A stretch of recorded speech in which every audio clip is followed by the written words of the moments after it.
Step 1, sit in your chair of joy. I want you to actually go there physically, in your mind's eye, that you're sitting in your chair physically.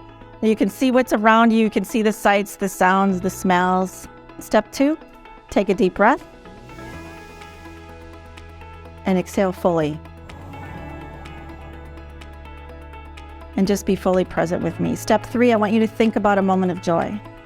Any moment of joy that comes to your mind, first and foremost. An event, a party, a beach, a child, an animal, doesn't matter. Very nice. And the last one is I want you to feel this emotion in your body. So sometimes you can just move your head from side to side, but I want you to kind of feel that emotion going from your head all the way through your shoulders, through your stomach, through your legs, and out your feet. And again, you can move your head from side to side as you come back to me right now. Woo! What was your moment of joy? My definition of joy has changed over the years, and joy is really a feeling, right? The feeling of that bubbling feeling inside of us, or that like an energy or a warm glow. So for me, that feels a little out there, a little woo-woo, like, okay, Christmas joy, birthday joy, like, is that joy? Like, I'm always confused what it means. So that's why Joyly was born, is because joy is something else. And the only word that we discovered that describes my neuroscientist friends and all the people working on the project is this word called eudaimonia. And eudaimonia is a Greek word that means inner dwelling, contentment, satisfaction, peace, quiet, knowing your own self and what it is that you want. And there's nothing like that we could find in the English language. So that's why we came up with the word joyly. So joy is sustained joy. It's good, but I think it's a very it's elusive. Where is it? Like, how do I get it back? What does it mean to have joy? And I think the word is pretty popular right now. We're seeing on commercials and on TV a little. People are talking about it, which is so good, right?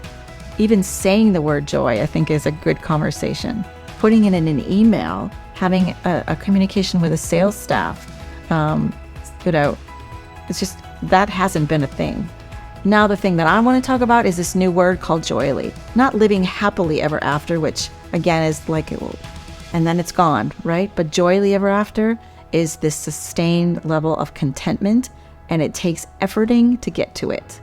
You can't logic your way to sustain joy. Sit, breathe, think, feel method is a universal language for kids all the way up to seniors, veterans, executives, healthcare workers, nonprofits, anyone really, 8 billion people is where we're after, but it's really anyone who wants to know that inner joy, to have that feeling of, wait a minute, if I pay attention to getting back to joy, what's possible? What's possible for me? How can I impact others? You have kids, right? A lot of people, kids, family members, and they put themselves on hold or on the back burner, or it's one day. But our kids are watching us, right? I'm a grandma. My grandchild is watching me, and like if grandma's not living life and living large and doing the things she loves to do, then what's life all about? So today's a big day. This is the Mental Health Summit. It's put on by Mark Segelnet, inviting some amazing people here in downtown New York City, not too far away from Manhattan. And the Chair of Joy is front and center. And today's the day we get to announce that the Chair of Joy is the solution for mental health. And the people that are going to be sitting here today have a lot of connections, a lot of social capital that can really reach out and open doors to hospitals, to veterans homes, to senior centers, to superintendents, to schools. And we can actually start moving this sit, breathe, think, feel concept in the hands of everyone. So joyly being a universal language, and joy is the conversation today. This joyly, which is an advanced version of joy, the definition is we get to be in joy all the time by ourselves, by our own choice, by in control, by efforting just a tiny, tiny bit. And so what I'm asking people to do is be vulnerable and be transparent, especially the CEOs and in the hospitals. Start using this Chair of Joy experience for the 2,000 members on a daily basis, and making making mental health a priority. Making mental health a priority in a hospital. Imagine that. They have a chair of joy room. Imagine that. I just did the chair of joy, and it really is about the joy of life and living in this moment and being present and celebrating who we are and what this life is actually about and the magic that's in this moment. And this chair of joy brings that to you. In my world today, I have a tremendous amount of chaos, much like everybody else, right? I'm not insulated from it. I work very hard to keep it in check myself. I use the chair of joy to center myself. I use meditation to center myself. I use breathing techniques to center myself. And actually, when I work with folks on a day-to-day basis in my consulting, I share that more and more these days. I will use the reward chair of joy because we need to hear that, and it's important to use it when we feel low. Kindness and joy is contagious, so you have to surround yourself with people who share the same feeling. The chair of joy is very useful. It's a tool. It almost gives you a tingly feeling for a little bit. It's something that when you know, it makes you feel good, it makes the other person feel happiness and joy. It is truly a joyful moment. So I'm Kendra Acker. I'm the president and CEO of Evangelical Community Hospital.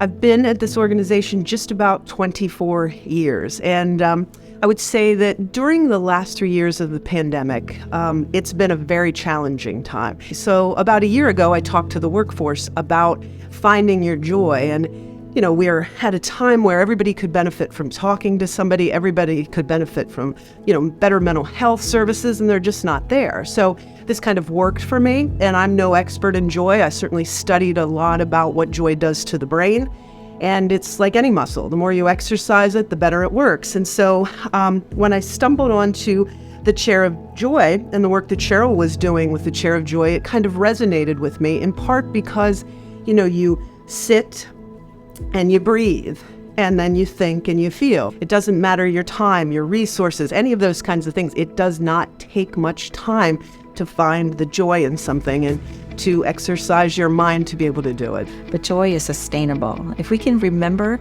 how to get back to joy, so some of us have broken hearts, some of us have traumas and tragedies around all kinds of different conversations, things that have impacted us. So really the answer is it's simple to find joy, and we just got to teach people how. So I spent lots of time and energy coming up with sit, breathe, think, and feel. I know you have purpose. I know you have desire. I know you want to make an impact on mental health, as I do, as we all do in this room. So we have that in common. We have that harmony. We have the opportunity to make joy a priority. And like Brian said, 1 minute, an hour, or whenever you're feeling sad or upside down, we get to sit, breathe, think, and feel. Thank you for the time.